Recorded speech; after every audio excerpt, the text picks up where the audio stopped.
Okay, so you're going to start by parting your hair. The part is going to be on the right side of your head, and the majority of your hair is going to move to the left side.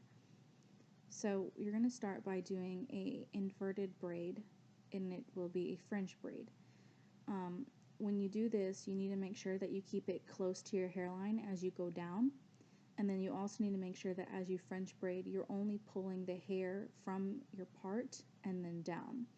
If you pull past the part, you're going to have a jagged line for your part, and then it also will look really dirty and messy. So make sure that you don't pull past that line. And then as you're braiding, you're going to stop the French braid right on the top of your nape of your neck. And then you're going to finish out the braid about halfway down, and then you're going to put it up with a rubber band. So right here you can see that I stopped it right on the top of the nape of the neck. And then you're going to do the exact same thing to the other side. Same thing, making sure that you only pull from the part and over. This one will be a little easier because the hair on the other side of the part is already set down in place, so you shouldn't have too much difficulty with that. If you don't know how to do an inverted braid, in the description box of this video, I have a link to a video of mine where I teach you how to do that.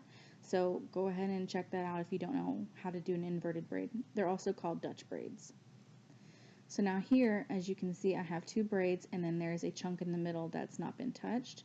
You're going to take your braid and you're going to twist it towards the inside of your head. So you're going to twist, I guess, out, okay?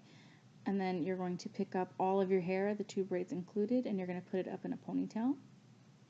And then from here, you're going to take the rubber bands out of the braids, and then you're just going to make sure that they blend into your ponytail, as you can see me doing right here. After you've done that, go ahead and, as you can see, I'm about to show you, you need to pin the hair down so that it's nice and tight to the scalp. So you see how it's all floppy because it kind of came up as we were putting our hair in a ponytail. So you're going to take bobby pins and pin those where you need to.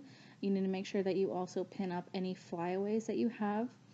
You will not be allowed to have the hair hanging down by your ears.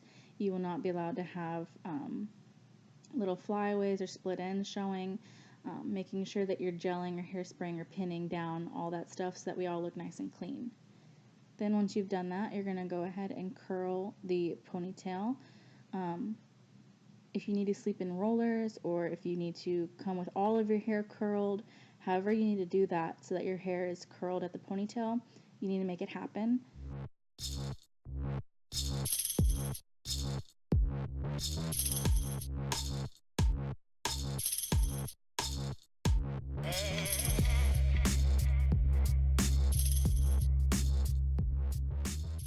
And then that's it. So as you can see, it looks nice and clean.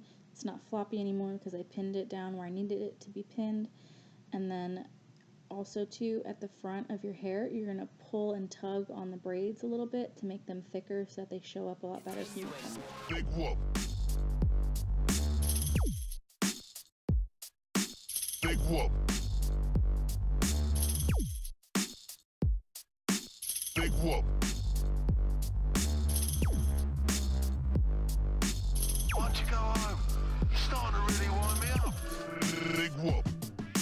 Continuing. Big whoop.